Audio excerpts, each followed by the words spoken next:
This is the International Anthony Burgess Foundation podcast. In this episode, the Burgess Foundation's Will Carr speaks to the composer Raymond Yiu about his new album The World Was Once All Miracle, which features 3 orchestral works performed by the BBC Philharmonic and soloist Roderick Williams. The title song cycle is inspired by the work of Anthony Burgess and was first performed at the Manchester International Festival to mark Burgess's centenary year.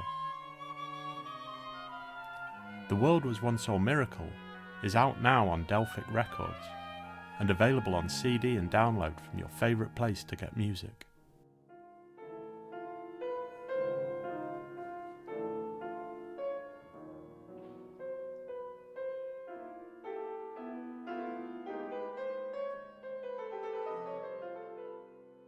Well, good morning, Ray. Thanks so much for joining us on the Anthony Burgess Foundation podcast. And we're here today to talk about your forthcoming album release, The World Was Once All Miracle, which we're very excited about. This is coming out on the 12th of February.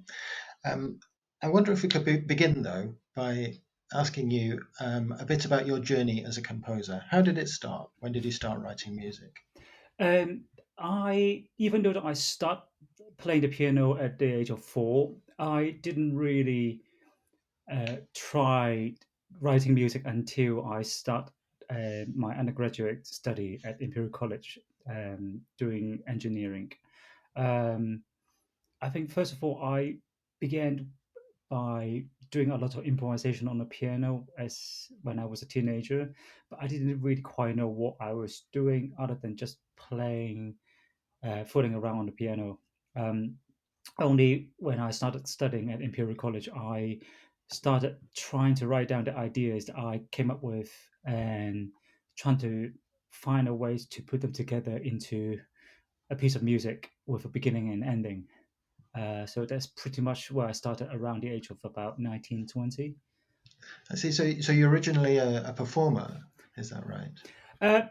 Yes, but I don't think I was a very good pianist anyway. I didn't really enjoy learning the piano until I discovered that I could actually improvise and I started playing jazz. That's when I enjoy playing more. I see. And what happened next? What happened next is that I finished my degree and I was writing music when I wasn't studying. And when I graduate, I realized I really have to make a living. So I went to find a job and I went into work in IT. I've been doing that for about 13 years. And during that time, I was writing music when I finished work. So during that period, my music gradually taking off. I see. And you were doing this all alone, is that right? You were self-taught. Where did it all come from? Yes, it was just in the beginning. I just didn't really quite know what I was doing, so I was just doing a lot of reading. I was reading a lot of scores and listening to a lot of music with the scores, and trying to teach myself the basic about composing. And I've been doing that for quite a long time. And then in around 1998, 99, I wrote a letter to a composer whose music I adore, and his name is Lucas Voss, and he was based in New York. I basically just wrote him a letter saying that I really love his music and adore his music, and can I ask you more about your work? And then he wrote back with saying that he was just about to come to London to do a performance, so he would like to meet me. So I met up with him and I spent several days with him. And then when he went back, about a year later, I finished a piece for strings for a competition, which I didn't get through. I sent him a copy of the score and asked him for his opinion. And he wrote back saying that he wanted to give the world premiere in New York. So that's how I have my first professional performance. I see. That's amazing. And did he remain your mentor for a time? Oh yes, I think he remained to be my mentor until he died in 2009. And I spent a lot of time reading and kind of working out his music. So I eventually wrote an article on his music for the music magazine called Tempo. I see. And where does Anthony Burgess come into the story? Okay, if we could go back a few years, I think it was around about 1997 or 1998. I was just kind of idly browsing in a secondhand bookshop. I found this copy of a book. Oh, it was about the time that when I was really interested in the writing of the writer Paul Bowles, and I discovered Paul Bowles was also a composer, and I really like his music. And then I just kind of had this idea, kind of wondering if there was any other writers out there, uh, currently living or dead, uh, was also a composer. So I would just completely by chance I discover Anthony Burgess, This Man and Music, in the bookshop, and I just start reading it in the shop, and I was completely got smacked. I was like, here we are, we have this writer talking about music. But funny enough, that at the time I didn't really know who he was, except that he wrote Clockwork Orange. But at least I know that he was a writer. I see. Well, I mean, the connections between Burgess's story and your own, I think, are fascinating. In that Burgess, of course, was very much self-taught, and he for many years he ploughed quite a lonely furrow. Really, he thought of himself as a musician, but nobody else did until later he was commissioned to write a major piece of music, a symphony. And I wondered if you could just speak a little bit about that, as I understand you're reading a Burgess's chapter about Let's Write a Symphony was something that particularly stuck with you. It was funny. It's precisely the symphony that really got me into Anthony Burgess, because in This Man and Music, he spent a chapter talking about symphony in C, in details. And at the time, I was just kind of curious to really want to hear, because even though the book gives you a lot of musical examples, it didn't actually give you the whole idea of the whole piece. So I just from that moment onward, I just have the idea that I really want to hear this piece, and I did wonder whether a recording did exist. Uh, and I think the whole idea about both me and Anthony Burgess are autodidacts, that I find that there was some kind of attraction in that as well, because I mean neither of us follow rules, Yes. in a kind of normal sense. So we kind of find our ways to write, both in terms of music, or in Burgess' case in music and words. That the way of thinking, the narrative structure, I find it it's very attractive. Let's listen to some of the music. Here's part of the first movement from Burgess's Symphony in C.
even before you started working directly with us at the Burgess Foundation on The World Was Once All Miracle, you'd written your own symphony in 2015, which does connect music and words, I think. Yes, I did. I was commissioned to write a piece for the proms in 2015. And up to that point, I have already written a handful of song cycles for different voice types and piano. Um, and I really want to write a piece for my friend, the countertenor Andrew Watts. Um, and that opportunity presented itself to me in a very kind of public facing way. And I really want to write something that really mattered to me. As a gay man who came to London in 1992 and pretty much lived in London when the AIDS epidemic was still raging, I think that really made a long lasting impression on me. Just kind of remembering my friends and acquaintances and the kind of pain that they went through, that triggered me, that I really thinking that I really should write about a piece about that experience. Therefore, the whole AIDS epidemic and became a big part of the symphony. So because of that, I chose four poets. Three of them are homosexual in some way. So it was Walt Whitman, Tom Gunn, and C.P. Kafafi. And I kind of wrote it for the orchestras and the voice. So this is some kind of it's almost like a Mahlerian symphony with a voice in the symphony, um, in a way that kind of opened up the whole idea of how I deal with different writers in the same space, musical space, which is quite different from what the World War Once or Miracle, where I deal with one single writer. I see. Well, let's move on to talk about that then. I mean, the symphony is obviously on the album, but the title track, of course, is "The World Was Once All Miracle." Um, well, tell us about the beginnings of that piece. What happened first? Uh, I think in the beginning, I was approached by Andrew Biswell, the director of the foundation, and I think it was my name was being mentioned to him after the premiere of Symphony.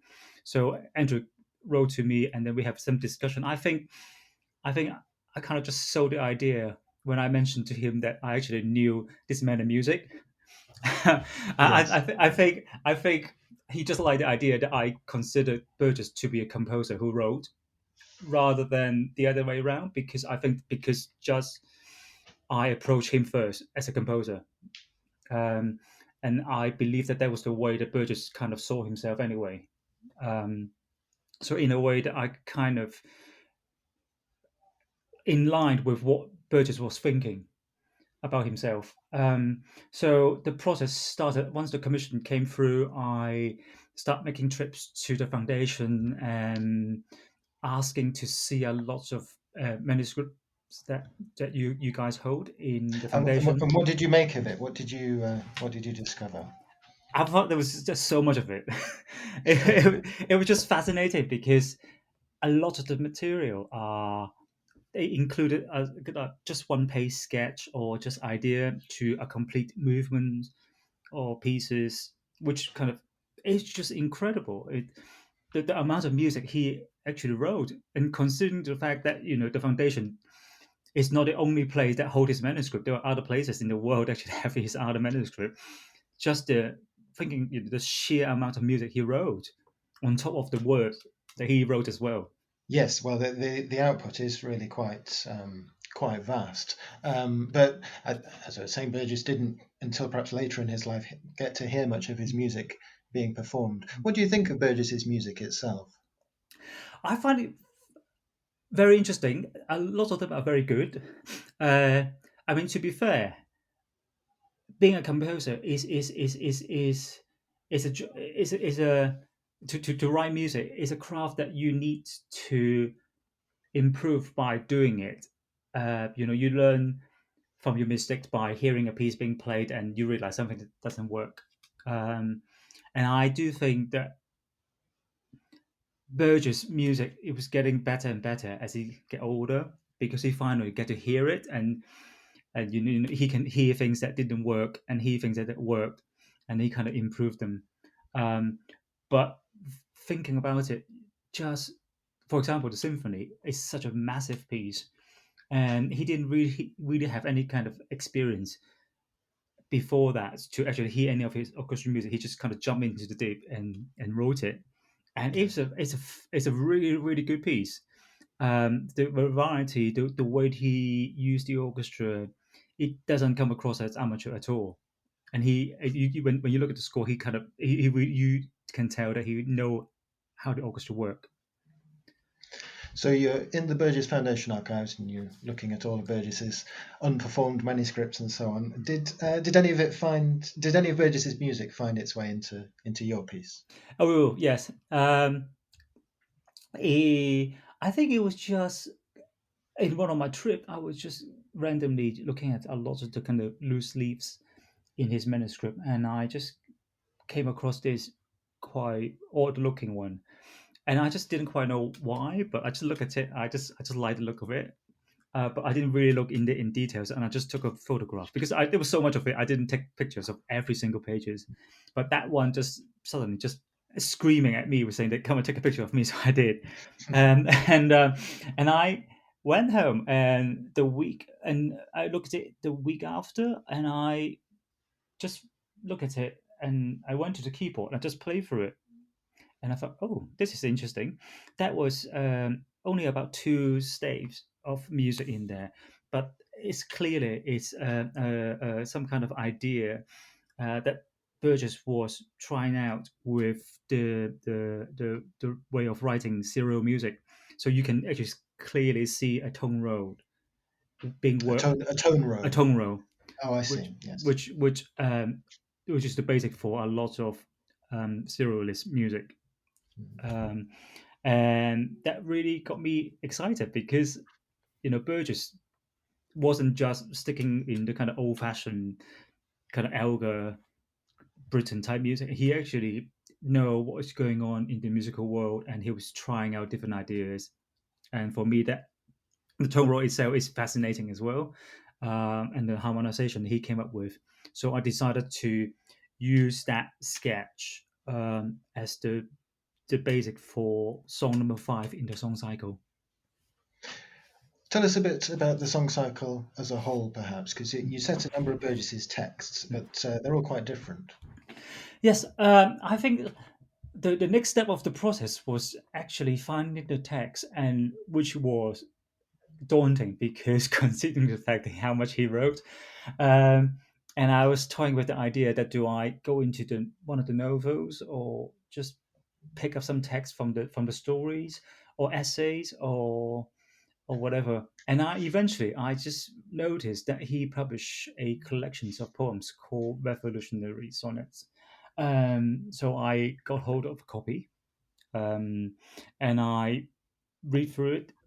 Um, Eventually, I chose 6 fragments from various poems because in my mind, I like the idea that the 3 main fascinations of Burgess was words, music, and the conflict of good and evil. So all the text I chose from the poems are kind of circling around those ideas. I see. Maybe you could just talk us through the whole piece. I mean, what can we expect from The World Was Once a Miracle? Uh, Without giving away too much for people who have not heard it, is a song cycle. Is a cycle of 6 songs. They all have very different characters. Um, because I just want to kind of reflect the idea that Burgess books are so very different from each other.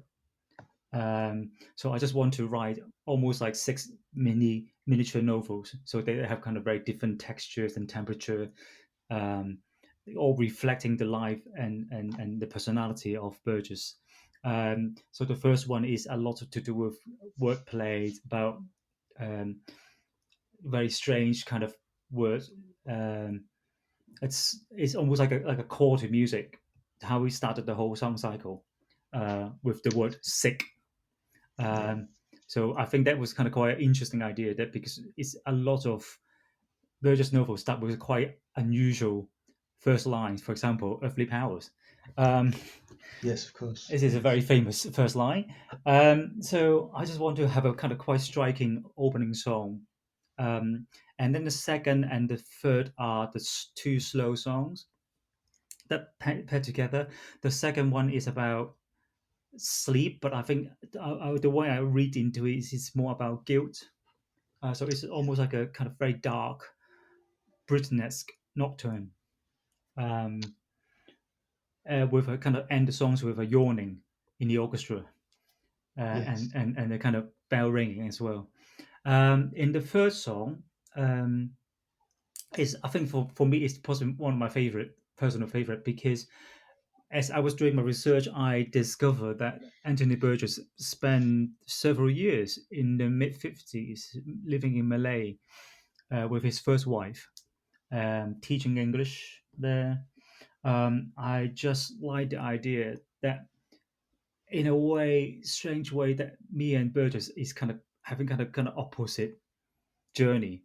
That be me being born from in Asia and came to live in England, and then he being an Englishman went to live in Asia. So I just like the idea of the kind of like almost like a student exchange I kind of see. way. I see. And I think that for me, that setting or in Malay gave me that kind of artistic license to do something unusual. So I decided to kind of explore kind of slightly more unusual sound world texture by scoring the songs with just woodwind, and some really unusual instrument from Asia. It's called from they're actually from Philippines, called punkakas. They are actually made of bamboos, or we just call them bamboo buses.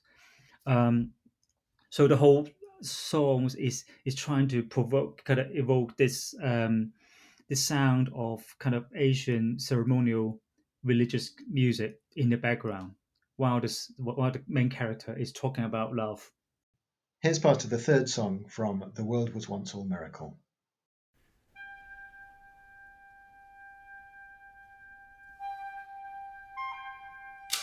You,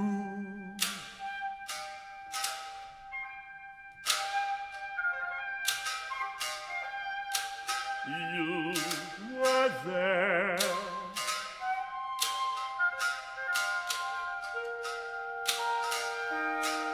and nothing was said.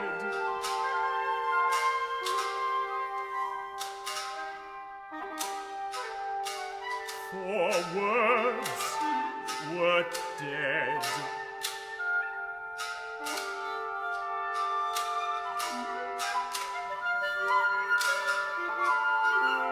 And dust in the air.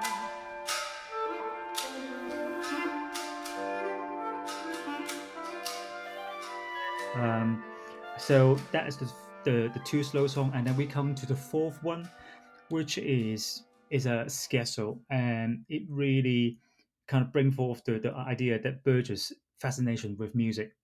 So the whole idea about music of the sphere. So that's the kind of theme of that little song in the number fourth. So I have, which contains a lot of quotations, including Beethoven, Debussy, Purcell, uh, Thomas Arndt, and his own music that in a bit kind of hinting it. But in the fifth song, which we came to the kind of the heart of darkness, in the sense that he talking about kind of good and evil. In this song, it's more about evil. So I just was fascinated by the how the impact of the World War, Second World War, had on his psyche. Not just him. I think it's kind of whole generation. Um, the sense of you actually see into the dark side of human beings. Um, so the fifth song, in a way, is kind of the kind of the darkest piece of the whole song cycle. And then after that, everything kind of just kind of annihilated, in the sense that you have to have some sense of rebirth, which kind of bring us back to a slightly lighter sound in the 6 songs. But also the last song is also a song of farewell as well. Here's part of the 4th song from The World Was Once All Miracle.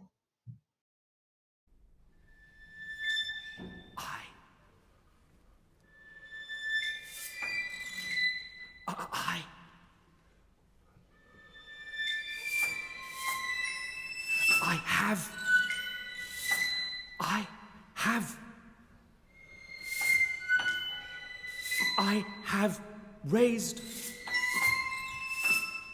I have raised and poised. I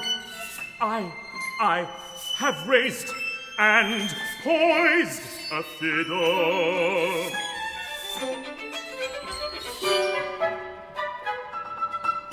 Which will you lend it ears? Will utter music's motto.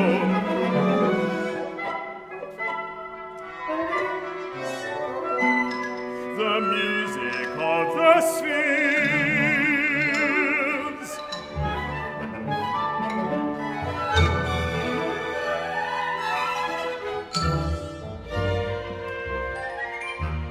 By God, I think not Purcell, nor art could match my airs.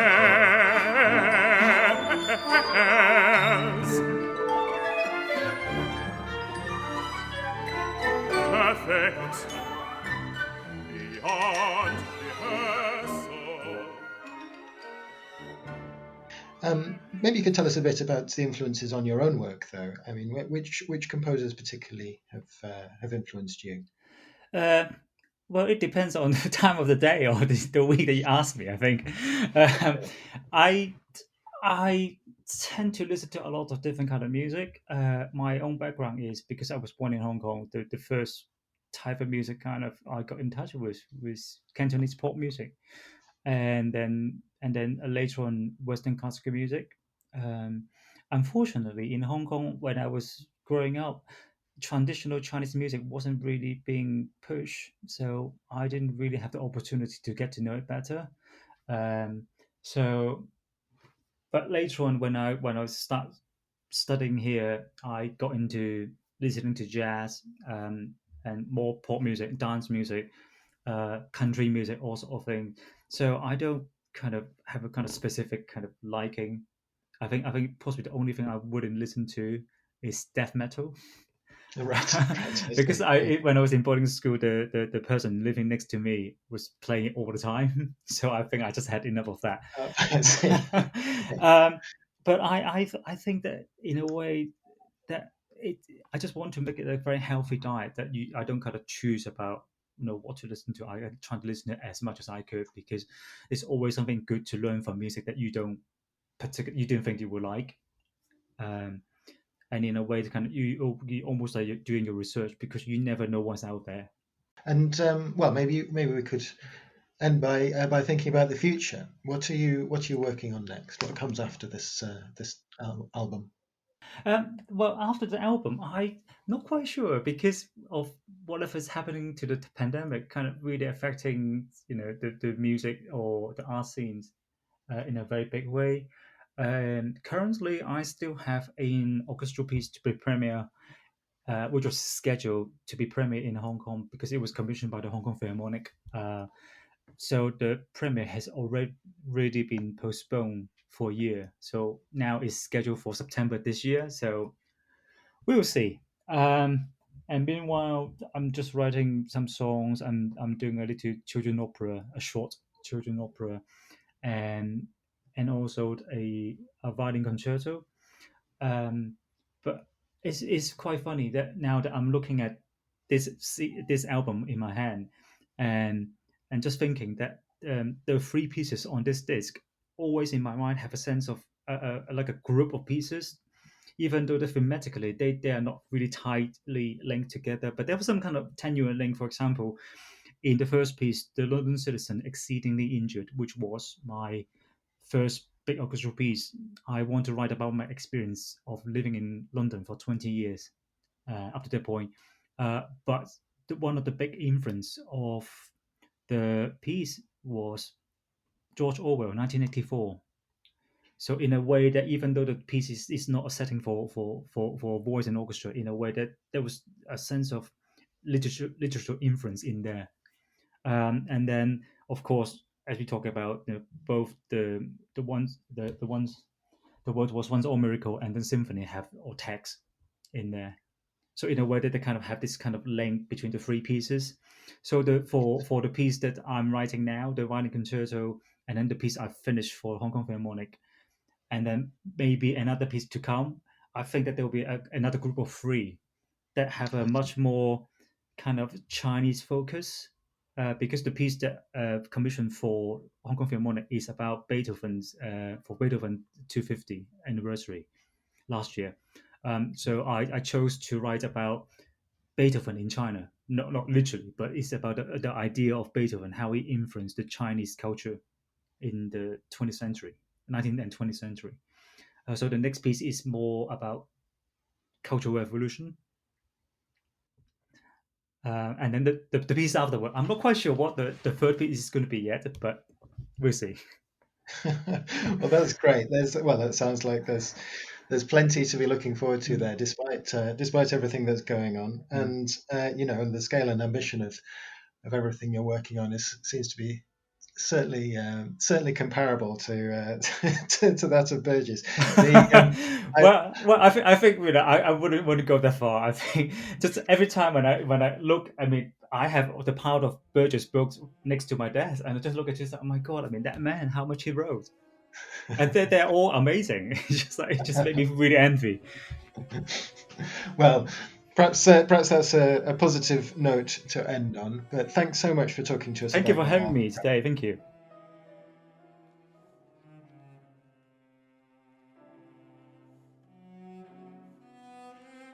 You have been listening to the International Anthony Burgess Foundation podcast.